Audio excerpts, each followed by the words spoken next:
In any public controversy, disagreement is expected. Commentary, rebuttal, even sharp criticism all fall within the normal boundaries of online discourse. But there's a point where disagreement ends and intimidation begins. According to multiple reports surrounding the Whittaker case, that line may have been crossed. Over the past several days, a pattern has emerged that no longer centers on debate about facts or interpretations. Instead, it centers on allegations of harassment, doxing, and intimidation directed at individuals who have publicly criticized people connected to the Whittaker exploitation case. At the center of this escalation is the claim that a video targeting one of those critics was uploaded and then rapidly removed by the platform for violations related to bullying and harassment. The speed of the takedown is notable. Platforms typically do not remove content unless it clearly violates policy, especially when it involves targeted harassment or threats. What followed next moved the situation out of the realm of online drama and into potential legal territory. Concerns about intimidation were formally raised with the West Virginia State Police. During that communication, investigators reportedly asked whether the harassment appeared to be connected, directly or indirectly, to Patrick Rourke, who at the time was out on bond following his arrest in connection with alleged exploitation tied to the Whittaker family. That question matters because once a person is under court supervision, whether bond, probation, or pretrial conditions, the law draws a firm boundary. They cannot engage in intimidation, nor can they use third parties to do it for them. Threats, doxing, or coordinated harassment carried out by associates can be treated as third-party intimidation, a serious violation that can carry additional legal consequences. According to the information provided to authorities, at least one individual allegedly involved in the harassment has documented public associations with Patrick Rourke. That association alone does not prove wrongdoing. But in legal terms, affiliation plus benefit plus timing can trigger scrutiny, especially when the conduct appears designed to silence criticism related to an ongoing criminal case. This is where the narrative shifts. The issue is no longer whether someone agrees or disagrees with commentary about the Whittaker situation. The issue becomes whether intimidation is being used as a tool to control the narrative. And history shows why that matters.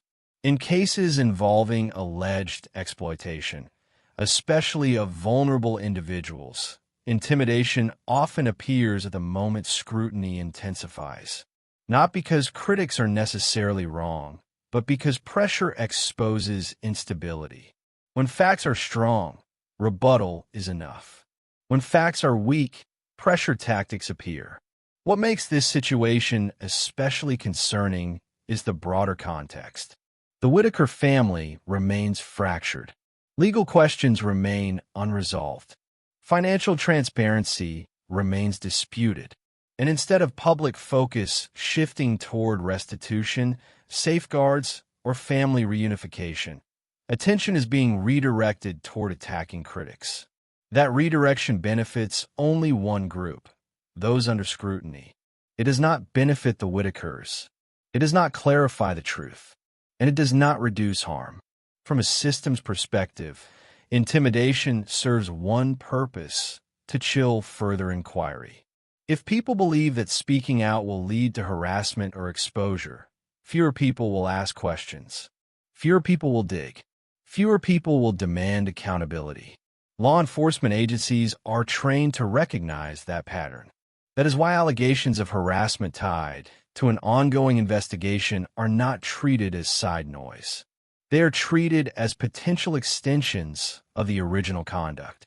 Another important distinction must be made here. Raising concerns to authorities is not retaliation. It is procedure. When harassment escalates to threats or doxing, reporting it is not escalation. It is containment.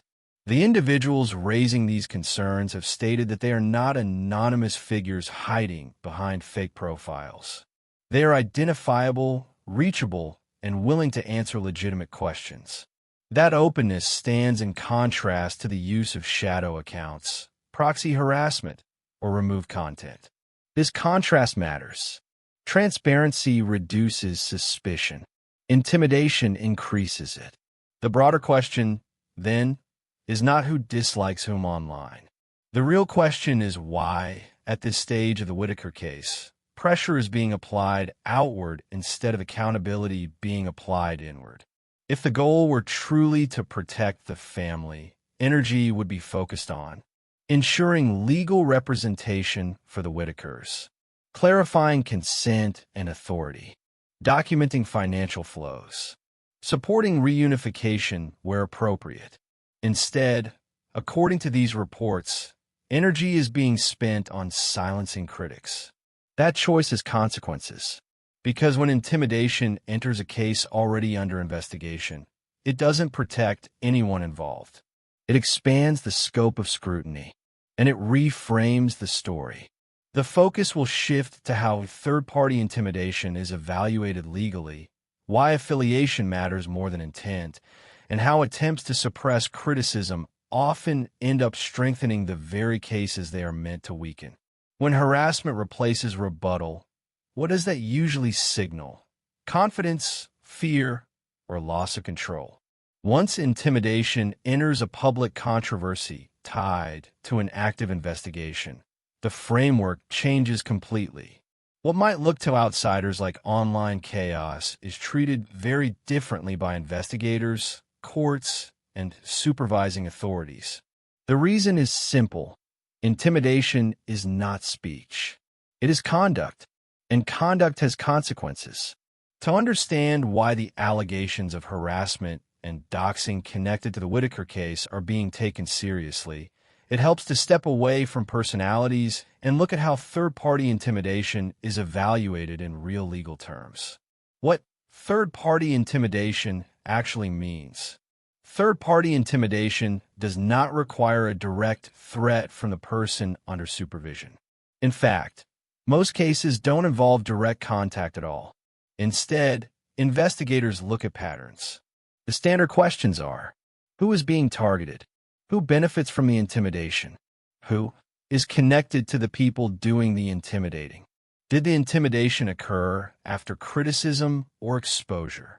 Is there an ongoing legal matter that could be influenced?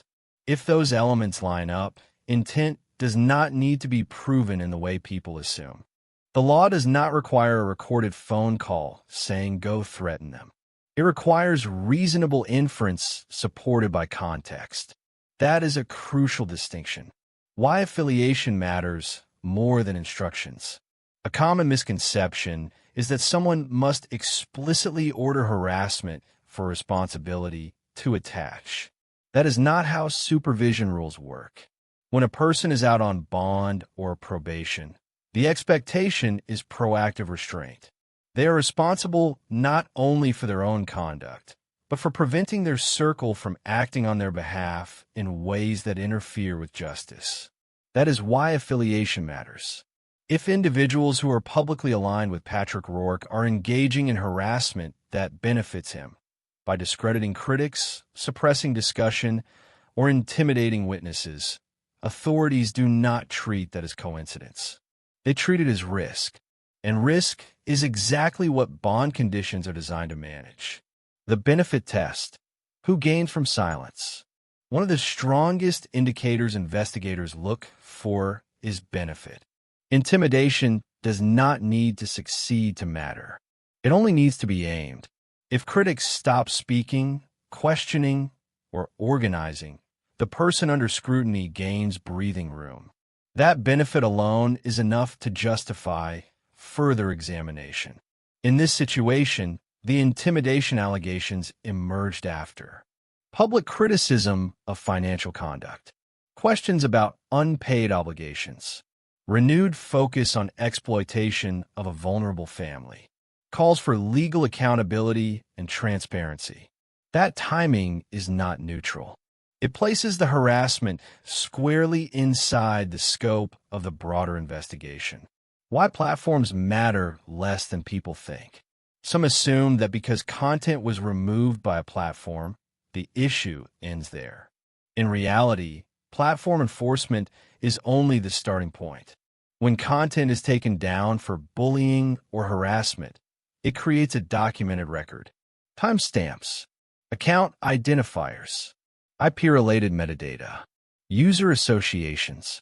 Platforms retain far more information than users realize, even after removal.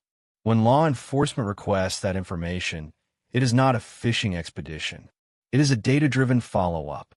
That is why harassment tied to an active case is not dismissed as internet noise. It becomes traceable conduct. Why investigators ask the question they asked. When authorities reportedly asked whether Patrick Rourke might be behind the intimidation, directly or indirectly, they were not making an accusation. They were establishing scope. Investigators are trained to identify whether harassment is isolated or coordinated. It is organic or reactive. It is random or targeted. Asking that question signals that the conduct fits a known pattern. Intimidation following exposure. That pattern appears most often in cases involving financial exploitation, vulnerable victims, public fundraising, reputational stakes. All four elements exist here. The mistake people make when they escalate. Here is the paradox that repeats in case after case. People attempt intimidation to shut things down, but intimidation does the opposite. It expands scrutiny. Once harassment is documented, investigators do not just look at the harassment. They re-examine the underlying case with fresh urgency. They ask, why is pressure being applied now? What is at risk if scrutiny continues? Who feels threatened by continued attention? In that sense, intimidation acts like a flare. It draws attention to exactly what someone hopes will be ignored. Why silence is not the goal of the system. Another misunderstanding is believing that investigations aim to quiet discussion. They don't. Investigations aim to preserve integrity. What concerns authorities is not criticism itself, but interference. Witness intimidation, chilling effects on reporting, manipulation of public perception during active cases. When critics are targeted instead of rebutted, it suggests that rebuttal may not be available. That implication alone is enough to justify escalation. The broader context that makes this more serious. This situation does not exist in isolation. It exists alongside alleged financial exploitation, disputed donation flows, a fractured, vulnerable family, unanswered questions about consent and authority. When intimidation appears in that environment, it is interpreted as part of a larger pattern of control. Control over narrative, control over access, control over who speaks. Those patterns matter far more than individual insults or videos. Why this is not about taking sides. It is important to be precise here. Evaluating third-party intimidation is not about deciding who is right. It is about ensuring that no one interferes with the process of finding out what is right. People often confuse accountability with allegiance. They are not the same. Holding intimidation accountable does not mean declaring guilt in the underlying case. It means protecting the integrity of the process while that case unfolds. The consequence most people don't anticipate. Many assume the worst consequence of harassment is reputational. In reality, the more serious consequence is procedural. If intimidation is substantiated, it can affect bond conditions, supervision terms, judicial perception of risk, credibility of future claims.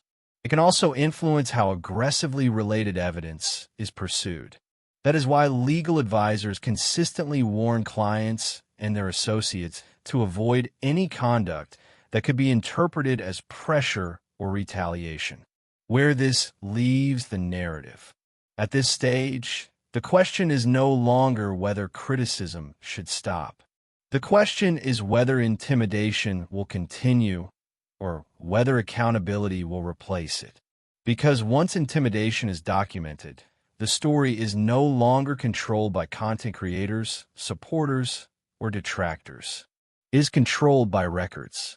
And records do not respond to emotion. They respond to patterns. The focus will shift to how intimidation intersects with the original exploitation allegations, why vulnerable victim cases are especially sensitive to this behavior, and how attempts to control the narrative often reinforce the very concerns investigators are already examining.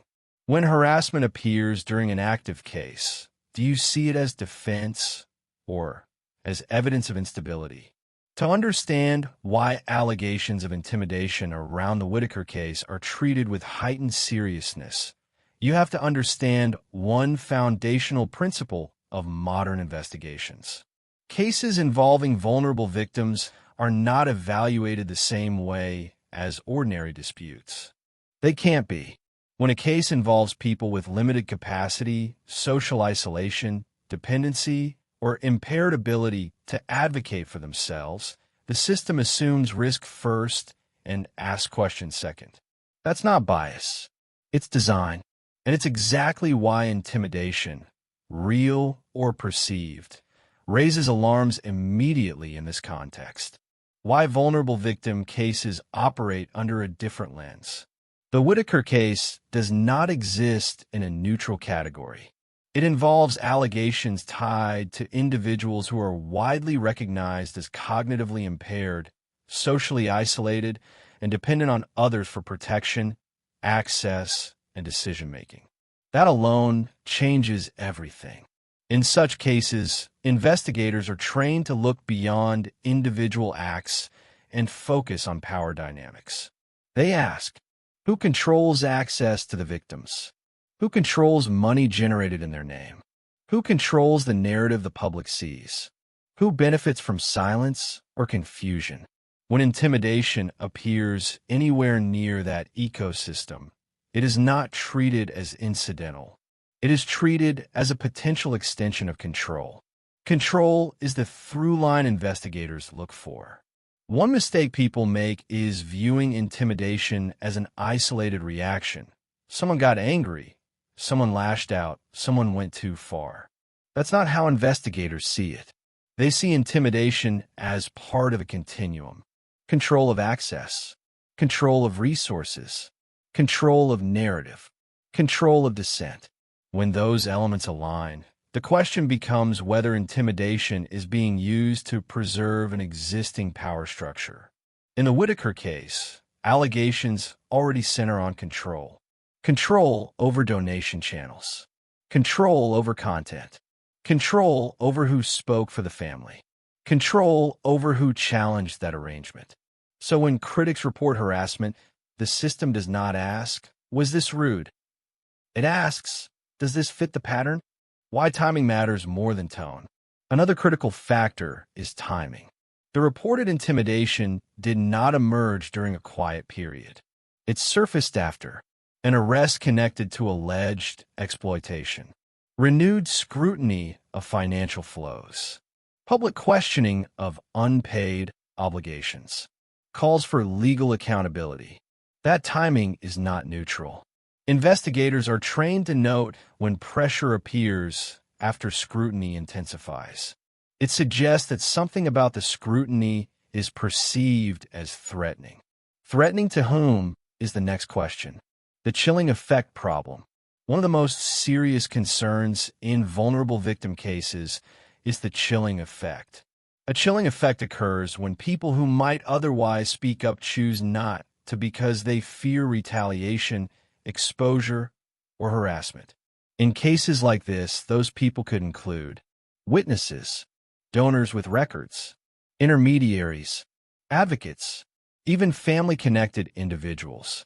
If intimidation discourages them from coming forward, the victims lose protection. That is why intimidation is not treated as a side issue. It directly interferes with the system's ability to determine what happened. Why investigators don't need a perfect victim. Some supporters of those under scrutiny argue that critics are not neutral, that they have opinions, or that they are outspoken. That argument misunderstands the standard. Investigators do not require victims or reporters to be likable, calm, or perfectly neutral. They require credibility and documentation. When harassment is reported alongside screenshots, takedown notices, and identifiable affiliations, it becomes evidence regardless of personal tone.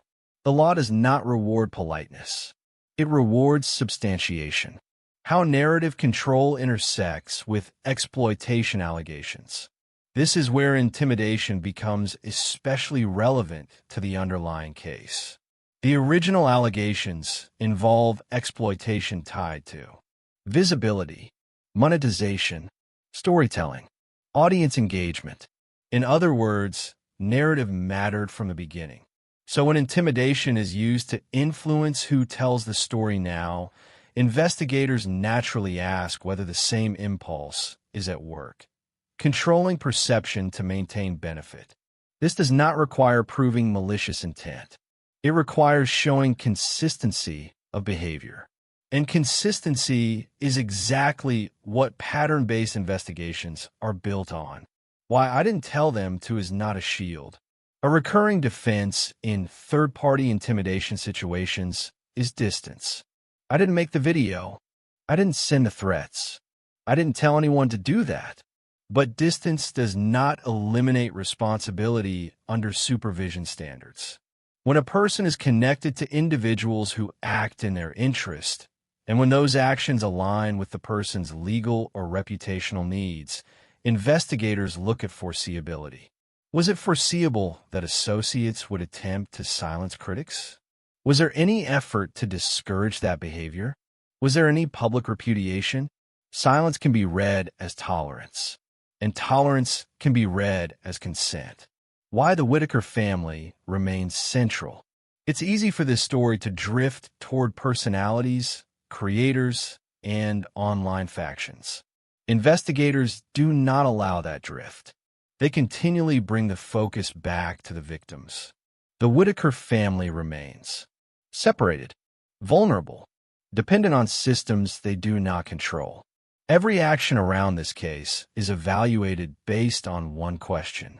Does this protect them, or does it increase risk? Harassment and intimidation increase risk. Always. Why law enforcement treats this as additive, not separate. Another misconception is that intimidation is a separate issue, disconnected from the original case. In reality, it is additive. It can expand the scope of inquiry, justify additional conditions, influence charging decisions, affect credibility assessments. Investigators don't need intimidation to prove exploitation. They use it to assess behavior under pressure. How people behave when challenged tells the system how they may have behaved when unchecked. The strategic error that keeps repeating. From a purely strategic standpoint, intimidation is one of the worst responses available. It signals insecurity, loss of narrative control, inability to counter facts with facts. It also invites precisely the scrutiny people hope to avoid. In high-profile, vulnerable victim cases, restraint is the safest path. Aggression is the loudest red flag. What this means going forward.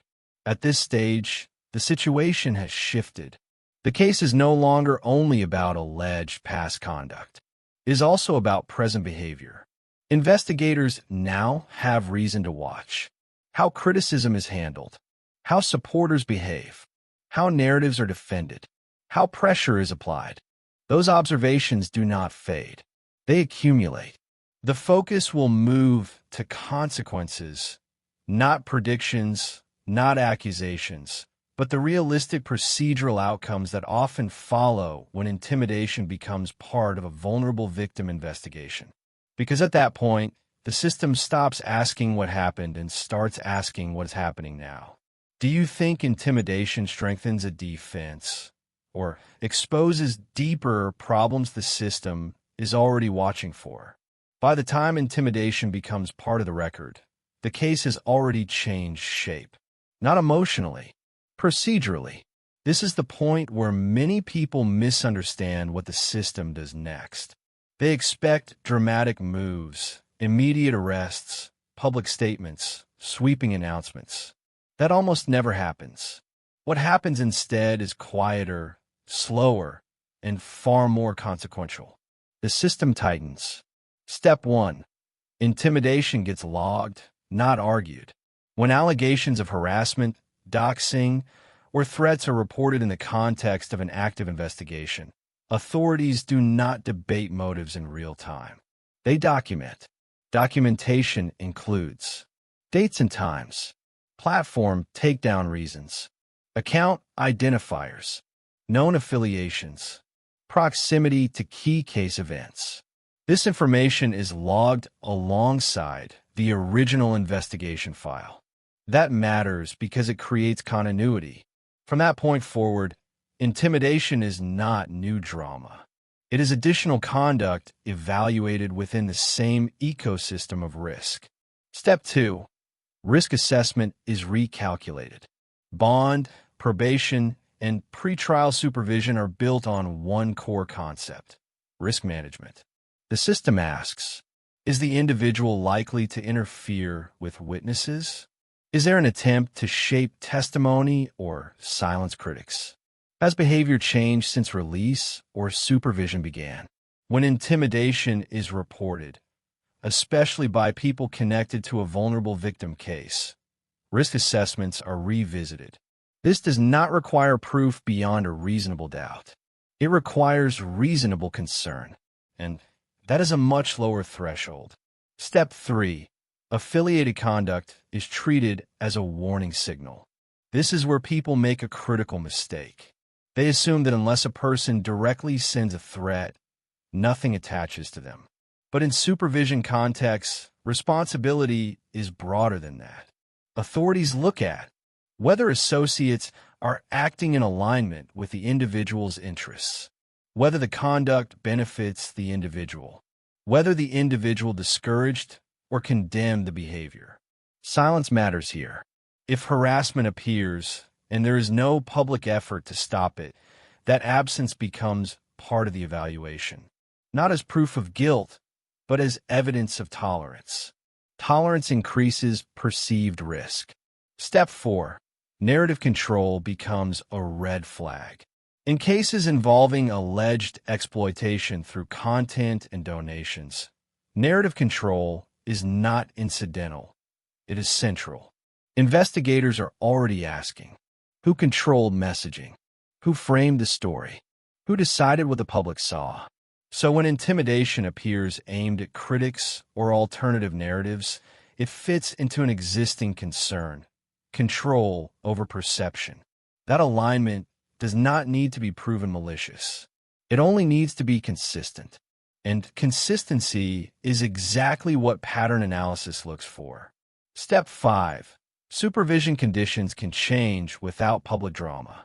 One of the least understood aspects of this process is how quietly consequences can occur. If intimidation raises concern, authorities may increase monitoring, tighten communication restrictions, limit contact with certain individuals, issue warnings through counsel, revisit bond or supervision terms. None of that requires a press release. From the outside, it can look like nothing happened. Inside the system, the case posture has shifted. Why vulnerable victim cases trigger faster containment? In cases involving adults with limited capacity, the system is designed to err on the side of containment. That means limiting exposure, reducing chaos, minimizing interference. Intimidation threatens all three. It introduces fear. It discourages cooperation. It increases volatility. So even when intimidation does not lead to immediate charges, it often leads to increased caution, and increased caution narrows options. The compounding effect most people miss. Another misunderstanding is thinking intimidation is evaluated once and forgotten. It isn't. It compounds. Each incident becomes context for the next decision. Charging, plea negotiations, credibility assessments, sentencing considerations if convictions occur. Even if intimidation never becomes a standalone charge, it can influence outcomes in indirect but meaningful ways. Judges notice patterns. Prosecutors remember conduct. Investigators connect timelines. Why this rarely helps the accused. From a purely strategic standpoint, intimidation almost never benefits the person it appears to protect. It expands scrutiny, undermines credibility, signals instability, suggests fear of continued inquiry. In vulnerable victim cases, it also reinforces the core concern: misuse of power. And misuse of power is exactly what the system is trying to prevent. The difference between defense and interference. It's important to draw a clean line here. Defense is presenting facts, challenging evidence, asserting rights, disputing allegations.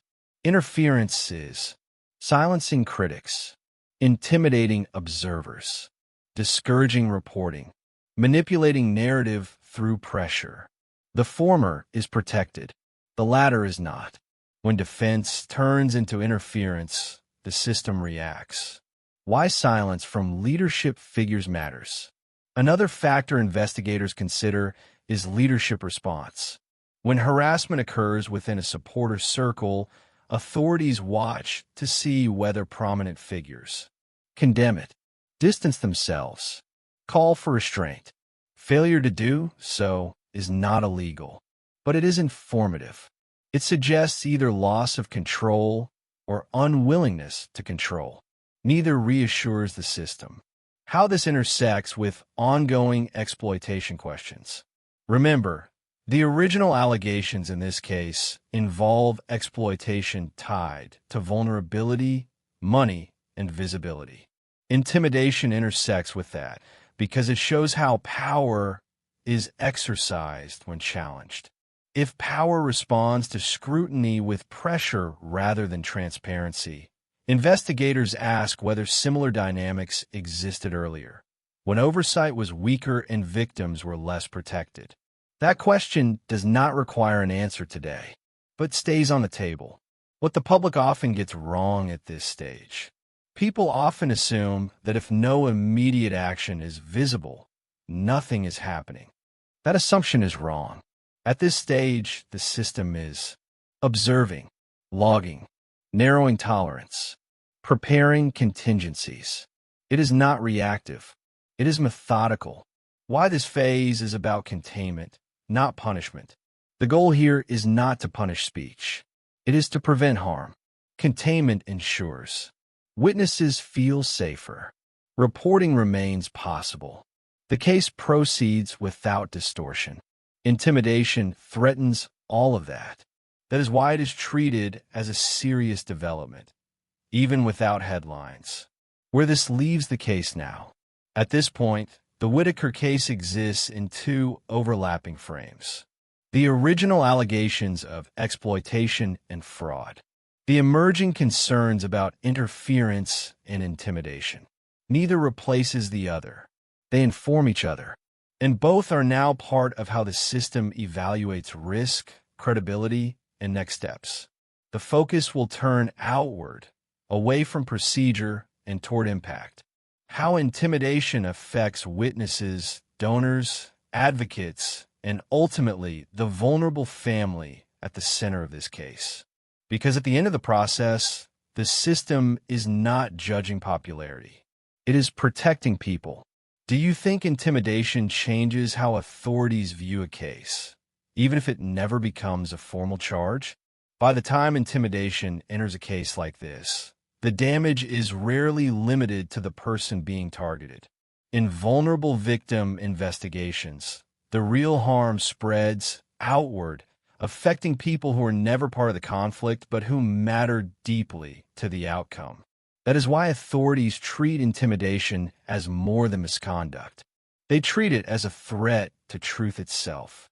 The first group affected, Potential witnesses.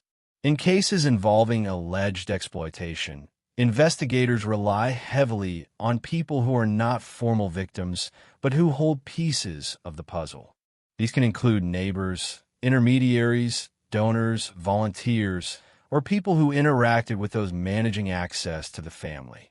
When those individuals see critics being harassed, doxxed, or threatened, a calculation happens quietly. They ask themselves, is it safe to talk? Will my name be dragged online? Will I become a target? Is staying silent easier? This is the chilling effect in action. And once that effect sets in, information dries up. Not because it doesn't exist, but because people decide the cost of speaking is too high. From an investigative standpoint, that is serious harm. The second group affected, donors with records. In this case, donors matter. Financial trails matter. Receipts, screenshots, transaction IDs, messages, and timelines matter. Authorities have already shown interest in donation flows tied to the Whittaker story. That means donors are not just supporters. They are potential fact holders. Intimidation discourages exactly the people investigators need most. A donor who might otherwise come forward with proof of where money was sent, instructions they were given, representations made to them, may decide to stay quiet if they believe speaking up will result in harassment. That silence does not protect the accused. It protects uncertainty, and uncertainty prolongs cases. The third group affected, advocates and helpers. Another often overlooked group is people who tried, quietly or publicly, to help the Whittaker family. These are individuals who attempted to coordinate legal help, sought reunification, looked for off-camera support, questioned the direction of events. When those people are attacked, a clear message is sent. Involvement comes with risk. That message discourages ethical intervention. It leaves space for only two roles: those in control, those watching silently. That is not a healthy ecosystem for vulnerable adults. The group most affected, the Whittaker family. All of this ultimately circles back to the people at the center of the case. The Whittaker family does not benefit from intimidation. They do not gain clarity from it. They do not gain safety from it. What intimidation does is increase isolation. It narrows the circle of people willing to engage. It reduces outside scrutiny. It discourages oversight. And in vulnerable victim cases, isolation is one of the primary risk factors the system tries to reduce. That is why intimidation is seen not just as hostile behavior, but as something that actively increases danger for the very people the case is meant to protect. Why authorities prioritize impact over intent. Supporters sometimes argue that intimidation was not intended to affect witnesses or donors. That argument misunderstands how impact is evaluated. The system does not require proof of malicious intent to act. It looks at foreseeable consequences. If intimidation reasonably discourages cooperation, that effect matters, regardless of what anyone claims they meant to do. This is especially true when the person who benefits from silence is already under scrutiny. How this reflects back on the accused. When intimidation appears around a case, authorities ask a simple but powerful question. Who benefits if fewer people speak? If the answer points towards someone already involved in the investigation, concern increases. That does not mean guilt is assumed. It means risk is reassessed, and risk reassessment affects how closely behavior is monitored, how much tolerance exists for future missteps, how credibility is weighed moving forward. None of that requires a new charge. It happens quietly, but it matters.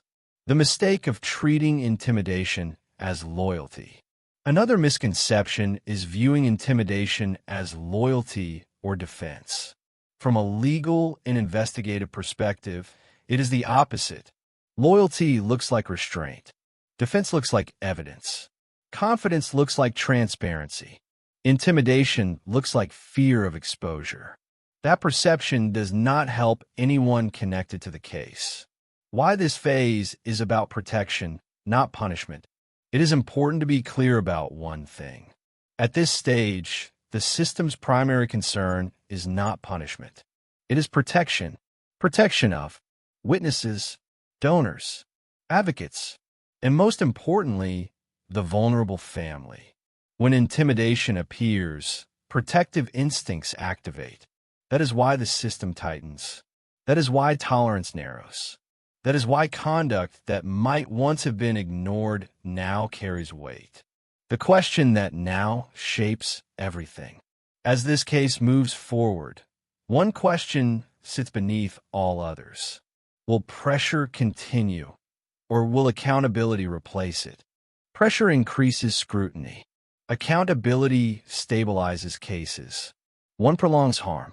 The other creates resolution. Where this leaves the public.